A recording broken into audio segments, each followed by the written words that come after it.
Palit gulong project mga kabisyo. Request nila bossing, tanggalin na tong gulong na nakakabit sa kanila na 205/85 rim 16. Yan yung Bridgestone mga kabisyo. Bago yan, gawa ng brand new tong unit nila.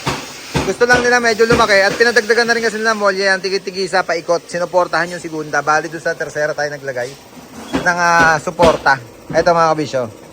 Yan yung pangatlo. Lahat yan, tigit-tigisa, meron na. Ito na yung gulong na pinalit natin yan, 750/16. Mas malaki na siya mga kabisyo. Para masunod natin yung request nila bossing na dagdagan ng molye, laki ng gulong.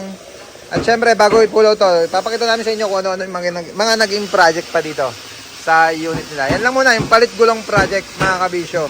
From 205/85 rim 16, naging 750/16 na siya. Mas malaki na yung build niya.